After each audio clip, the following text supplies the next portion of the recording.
don't expand our imagination. Justification for being what you are.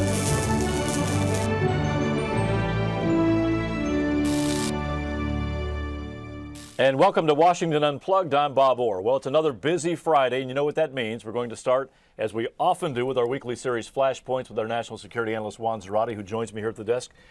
Juan, the big focus of the world really is on what's going on in Afghanistan with the Taliban. And there are all these stories about potential peace talks and some kind of deal. Sort this out for us. Yeah, the big question here is there reconciliation on the horizon with the Taliban in Afghanistan? Is it possible? Can it be done? Lots of stories, lots of speculation, actually lots of confusion, I think. And you see a lot of confusion among the Taliban themselves, not quite clear if the news stories are true. But I think the collection of news stories does indicate that there is a more serious push for a political solution to what's happening in Afghanistan. And that means some form of reconciliation with the Taliban. Not just bringing Taliban fighters in to the country, reconciling those fighters who are willing to lay down their arms, but coming to some political solution with the Taliban leadership itself.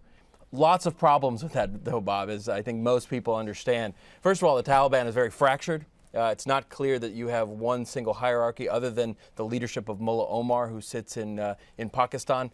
You have a weak government in President Karzai, so it's not clear that they are respected. You've got the enemy in some way, the Taliban, waiting out the U.S., seeing what will happen in July of 2011 when we're supposed to begin our drawdown. And then you've got countries like Pakistan, which have an interest in how this plays out and may not have a negotiated solution sort of fully in mind yet, given their own interests. And so there are a lot of obstacles, aside from the interests of each party in each side, to getting reconciliation, to getting a political solution. But it's clear the U.S. wants this as a track to complement the military surge and the push and what we're doing to hit the Taliban pretty hard with our military. Very interesting. General Petraeus, among others, kind of came out and gave some credence to this, saying that some of the Taliban leaders had been escorted to these talks. That message, I think, was sent to a lot of different audiences, but he was trying to send a clear message, I think, to the Taliban that this is a serious effort. I think that's exactly right. And the reports of NATO actually ferrying Taliban leadership into Kabul and maybe even some leadership meeting in Saudi Arabia, I think has been something that is not only real, but something, as you said, that General Petraeus has wanted to put out there. I think they want to sow some division within the Taliban. They want to create confusion, and they want to create opportunities for people to actually come in and talk. The question here is, are the Taliban leaders who are willing to talk, are they able to bring troops with them? Are they able to actually make decisions? And will they be allowed to? For example, will some of their handlers and alliances in Pakistan be willing to allow the Taliban to strike a deal that may not be advantageous to, for example, the Pakistani intelligence services? And going forward, how do you verify that kind of deal? I mean, are we going to negotiate a treaty with the Taliban? And how do you trust that holds? Well, I think there are two great questions that come from that. First, are the initial conditions that each side has, are they negotiable? The Taliban wants the U.S. and NATO forces out, right away. The Afghan government and the U.S. want the Taliban to come in, lay down their arms, lay allegiance to and pledge allegiance to the Afghan constitution and break their alliance with al-Qaeda. These are very serious things. And even if they were to come in and were to agree to this, would that agreement hold? Would it be enforceable? And do they speak for everybody? And do they speak for everybody? Right. And that goes back to what I said about the fractured nature of the Taliban. And so this is all very difficult, but it's part of a strategy to say there is a political endgame here, and it's a complement to the military surge and push that we have in Afghanistan. All right, item number 2 this week, Lebanon. From time to time, Lebanon pops up in the news. It's always a hot spot. What's going on there now that gives you concern? Lebanon is a powder keg, Bob. You have the government, which is weak, led by Prime Minister Saad Hariri, under great deal of pressure, internally from Hezbollah and its allies, and then externally from Iran and Syria. The recent visit from Ahmadinejad to Lebanon sort of underscored the reality that Iran and Syria are exerting more and more influence again in Lebanon, trying to pressure not only what's happening internally, but trying to get the government to help dissuade and stop this tribunal looking at the death of Prime Minister Rafiq Hariri, the father of the current Prime Minister Saad Hariri. That now has become the linchpin issue in Lebanon, one that could actually lead to war within Lebanon, could lead to the toppling of the government, in part because Hezbollah will likely be named as the primary suspect in the killing of Prime Minister Rafiq Hariri. So how does all that square, though? Because Iran being a patron and a sponsor of Hezbollah, how does this end? Well, this does not end well, I think, for Lebanon, in part because I don't see there being any chance that this UN tribunal, it's a UN tribunal, that ends at any point. And so they're going to conclude, I think, given what we've heard, that Hezbollah or parts of Hezbollah were responsible for the death of a Lebanese prime minister. For Hezbollah, that is devastating because they have sold their credentials internally within Lebanon as a legitimate resistance movement against Israel and as a legitimate political representative of the Shia in Lebanon. If they are then deemed to be guilty of killing the prime minister of Lebanon, that crushes any semblance of legitimacy. And that's why they're fighting this so hard, Bob. They're fighting it in the cabinet meetings where they have a voting bloc. They want the cabinet to agree to cancel the tribunal. They want there to be hearings within Lebanon about the sufficiency of the evidence. So this tribunal itself could be the linchpin for conflict. And you have Iran and Syria very much trying to support Hezbollah and trying to defeat what may come out of this tribunal. Because I think Syria may have blood on its hands as well, based on what this tribunal has to say. Well, it's obviously a troubled spot in a troubled region. Let's move on to the UK. Everyone, most European countries, this country, the economic problems are real. And now the UK, they're coming across with some very, very large cuts. Yeah, Prime Minister Cameron has come with some significant cuts to the budget across the board, including to the defense budget. The defense budget is being cut by 8% over the next 4 years, which means the British military and the projection of British force will be diminished over time. They will have less of everything, 95,000 less Army troops. They won't have aircraft carrier lift. That means aircraft that can fly onto or from an aircraft carrier for about 10 years. The Harrier jet has been discontinued. They've discontinued a reconnaissance plane. And so this is serious. This is a big cut to one of the world's great militaries and powers, and one that the U.S. relies on heavily to project power abroad. Now, the British government is saying quite clearly we still need to and want to project power, but I think realistically this signals a bit of a diminishment of the British ability to project power beyond its borders. Well, Great Britain is our first ally always. So going forward, if we get into a tight spot, we need to leverage some friendly help. You're saying that maybe they don't have as much help as they used to. I think that's right. You see an adjustment in the budget to look at things like funding special forces, funding cybersecurity, cyber defense.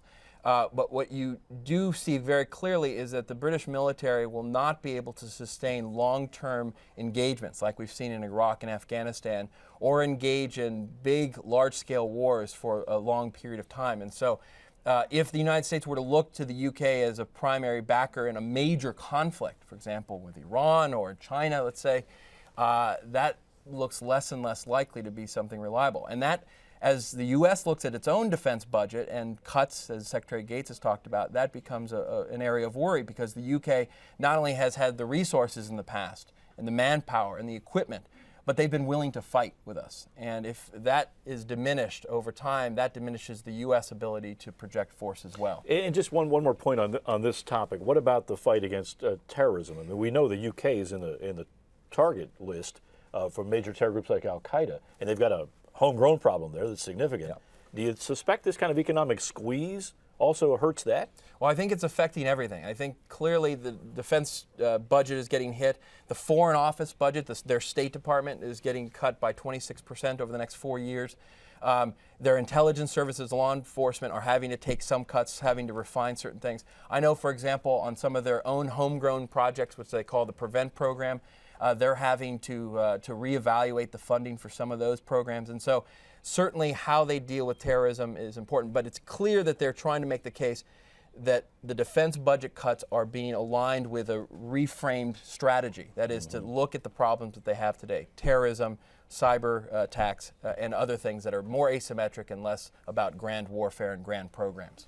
And as we look around at all the hot spots, we often try to find that one bright spot, and you think you found it in Chile. I think so. I think the success extracting the 33 miners is really an important window through which to view what is really a success story in the Southern Cone. Chile has had remarkable socioeconomic success over the last 20 years. A free market economy devoted to free trade with political stability, the change of presidents since the age of Pinochet, 5 handovers of presidents, very well-respected leaders. This latest billionaire entrepreneur, Sebastián Piñera, has done a great job by all accounts in his handling of The this. world knows who he is now. The world They saw him on television. certainly knows who he is now. Yeah. And this, I think, highlights the success in Chile. They will have 6% growth this year. They want to create about 1 million jobs over the next 4 years. Their export trade is increasing. They're China's greatest trading partner in South America, in part because of the copper resources in Chile. It's an open society, one that accepts innovation, wants innovation, and has had political stability now for some time. And I think the success of this story really puts to bed some of the nightmares of the Pinochet era and the memories of that. And also some of the nightmares of the recent earthquake, which I think a lot of us have already forgotten about, right. In part because the Chileans have handled it so well. And so Chile has a lot to be proud of. They've saved the lives of 33 miners, but they've done a lot over the last 20 years to make their country successful across the board. It's a good place to leave it. Let's Juan, do it. Thanks as always, and have a good weekend. You too, Bob. All right, and now on to our series Behind the Ballot. And this week we caught up with John Hickenlooper. He's the Democratic mayor of Denver, who's now running for the governor of Colorado. CBS News chief political consultant Mark Ambinder recently spoke to Hickenlooper. Take a look at Mark's report. Mayor Hickenlooper, thank you for joining us. Thanks for having me. Well, the economy is in the tank. Voters are very angry, and there are at least 3 ballot initiatives that, if passed, would make it much more difficult for the next governor and legislature to make spending decisions. So why do you want to be governor amid all this? Well, you know, in the end, I think that I am better suited to turn this state around and get people back to work than anybody else. You know, started out as a business person, came out to Colorado as a geologist, and in the recession of the early 80s, I got laid off and had to kind of reinvent myself and opened restaurants across the country. And I think that experience, plus having, you know, at least some experience in government as mayor of Denver, is what we need if we're going to really reinvent ourselves and create a culture that is, you know, pro-business, but at the same time, you know, protecting our land and waters and our quality of life. The Republican Party in your state is in chaos. I don't need to tell you that. And there are a lot of folks who think that one reason why you're doing so well compared to other Democrats running statewide is simply because people are turned off by the Republican candidate and Tom Tancredo, who is running outside the party. So are voters voting for you or against Republicans? I don't know. That's a hard one to answer. You know, we've seen polls that if you took either one of them out, I'm still leading. What we've tried to do is talk about, you know, how we can bring a business perspective to turn this economy around. How can we make government smaller, like we've done in the city? The city is 7% fewer employees than when we started. We want to do that same thing in the state, but do it in a way that, you know, defines Colorado as a place that does things differently, that we can be innovative, and we can be, again, pro-business, but at the same time, pro-neighborhood and pro-quality of life. Your former school superintendent, Michael Bennett, now the senator and incumbent, is facing a real tough re-election or election, because this is his first real election. What lessons from your campaign do you think might benefit him? You're doing much better than he is in Denver suburbs, for example. Well, I don't think Michael needs me to give him any advice. I mean, he's one of the hardest working, you know, smartest people I know. He's just in a different race. He's, you know, in Washington and is perceived by people as part of Washington, even though this is the first time he's ever run for office, right? Yeah. He's being perceived as this incumbent. Really, when you look at it, Michael's probably one of the few people who actually could change Washington. He's got the social skills and the smarts to really do that. But he's in a tough race, but he's a hard worker. I mean, I would think nobody should write him off. He's in it for go right up to the last day. one of your ads, one of your earliest ads, very memorable, shows you literally stepping out of the shower, the image of you clean. You promised not to run any negative ads, and you haven't so far. But Tom Tancredo, in some polls, is creeping up to you. So between now and the election, are you still going to hold yourself to the, I guess you'd call it the shower promise? Yeah, of course. I mean, we made a commitment for a reason, right? These negative attack ads are such short-term. They're appealing to anger and frustration, but they really leave jagged scars. And there's a reason why General Motors doesn't do attack ads against Toyota or McDonald's against Burger King. When you do an attack ad, not only are you putting down your competitor or your opponent, but you're also diminishing all the people that believe in them. And what happens is, after the election, people can't come together. And at this point, this country needs, I tell people that Election Day, November 2nd, is not the end, it's the beginning. And we need Democrats and Republicans and independents. Everybody's got to come together and say, all right, where are those places we agree? And let's get to work turning the economy around. Let's fix our schools. Let's get our transportation system so it works. But let's do it together. Well, Mayor Hickenlooper, thanks very much for joining us. Oh, you bet. Thanks for having me on. I appreciate it. And now we're going to turn to hot ads of the week with our political producer, Jill Jackson, one of my favorite segments. And we start in Nevada, right? We do. And some are calling this the first ad of 2012. Let's take a look.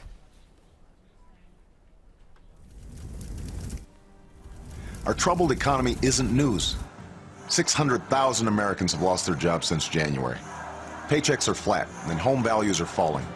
It's hard to pay for gas and groceries, and if you put it on a credit card, they've probably raised your rates. You're paying more than ever for health insurance that covers less and less. This isn't just a string of bad luck. The truth is that while you've been living up to your responsibilities, Washington has not.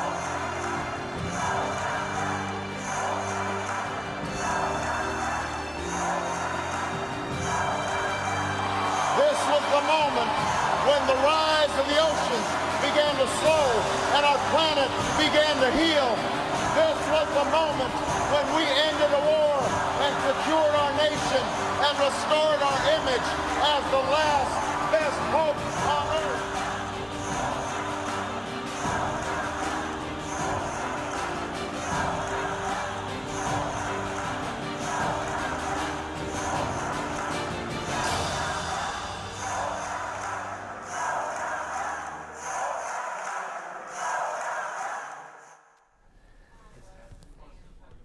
Wow, I didn't know the president was on the ballot in Nevada. That's what you'd think, at least for the first half of the ad. This comes as President Obama arrives in Nevada today to campaign again with Harry Reid, who's in a very tough race against Sharon Angle. They're really capitalizing on the promises of 2008. It's interesting to remember how all the promises he made. And 2 years later, Nevada is in such bad shape with the 14% foreclosure rate, and the ad makers really exploited that. And the message resonates with voters, and people are angry, they're upset. And that race is still hair tight, right? Hair tight, and President Obama's popularity is not very strong in that state, and so he at this time, and he's, it's not good to be tying Reid once again that closely to President Obama. Okay, we're going to go to ad number 2, and even without seeing the ad, I love this. Aqua Buddha? This was the talk of the week. It dominated political conversations, the blogs, but yes, let's take a look at Aqua Buddha. I'm Jack Conway. I approve this message. Why was Rand Paul a member of a secret society that called the Holy Bible a hoax that was banned for mocking Christianity and Christ? Why did Rand Paul once tie a woman up, tell her to bow down before a false idol, and say his god was Aqua Buddha? Why does Rand Paul now want to end all federal faith-based initiatives and even end the deduction for religious charities? Why are there so many questions about Rand Paul? There's a lot of questions. Yeah, it is. And, they got this story from a woman, the woman who actually was allegedly kidnapped, told this story to GQ and to the Washington Post. And Jack Conway, the Democratic candidate for Senate in Kentucky, really just ran with it in that ad. Rand Paul, however, really was mostly concerned about the attack on his faith. So his campaign came out with this ad. I'm Rand Paul, and I approve this message. Now Jack Conway is attacking Rand Paul's faith. Rand Paul keeps Christ in his heart and in the life he shares with his wife and 3 boys. Don't be fooled by Conway's desperate attack. It's shameless, disgraceful, gutter politics at its worst. What kind of shameful politician would sink this low to bear false witness against another man just to win an election? This one would. Jack Conway. So in Conway's ad, he took a very serious event, tried to make some light of it, and try to cast aspersions on Rand Paul. But Rand Paul really went for like the moral. Absolutely, and clearly Conway's ad made him angry. I mean, they had a debate on Sunday night, and he refused to shake Conway's hand. His wife, Rand Paul's wife, held a press conference this week to defend his religious beliefs.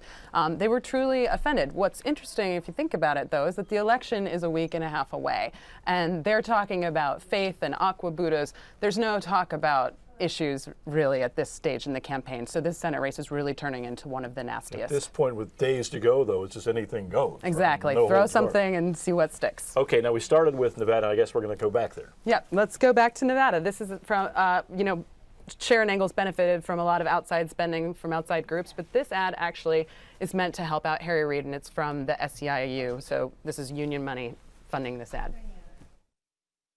Sharon Engel's dangerous ideas will make her life worse at every stage. If she was raped and got pregnant, Engel would force her to have the baby. Her college loans ended. If she's looking for work, it's tough luck with Sharon Engel. At retirement, her Social Security phased out. At every stage, it would be worse for her, worse for all of us. Sharon Engel, too dangerous to have real power over real people. SEIU Cope is responsible for the content of this advertising. Wow, there's some real anger out there. Yeah, it's very Really harsh. Tapping into the most negative things they can. Tapping into the most negative things they can, and really, at this point, the Democrats and liberal organizations are hoping that this extreme label really starts to stick on some of these candidates.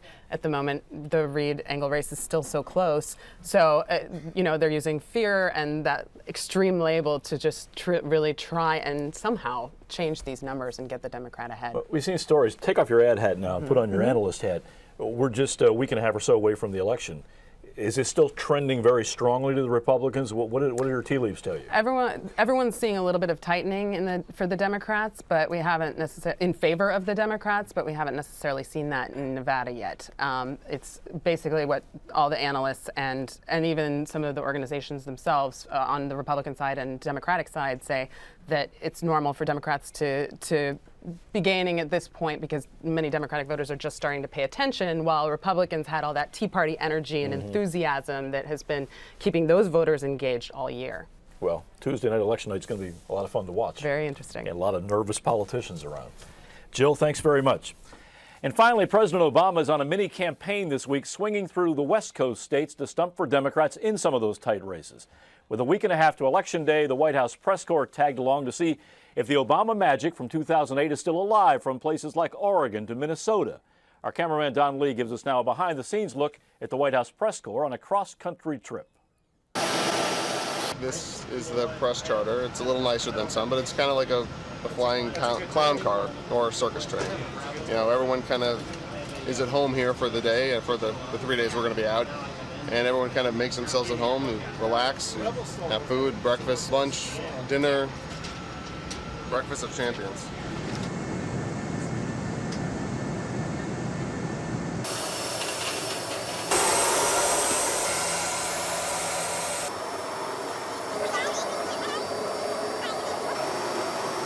It's just non-stop action, different location, new conditions.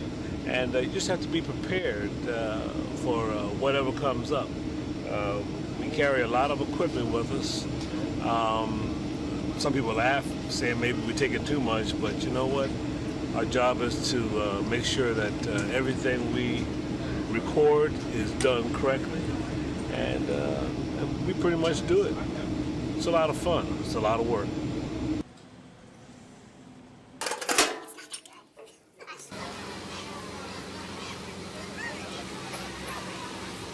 We're moving buses, we're moving on the plane, we're getting catering and things like that to make sure that we're all on the same page and we're all together to make sure that we're getting the best coverage, or that you guys, or the press corps, is getting the best coverage of the press.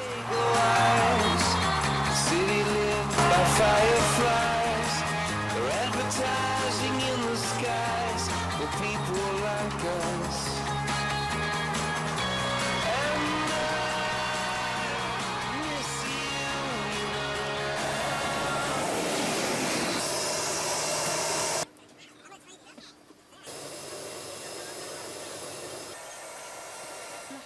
Wheels down in Seattle is 10:30, so then we'll get to the hotel probably about 11:30 after all of the loading and all that good stuff. So what time's that East Coast time?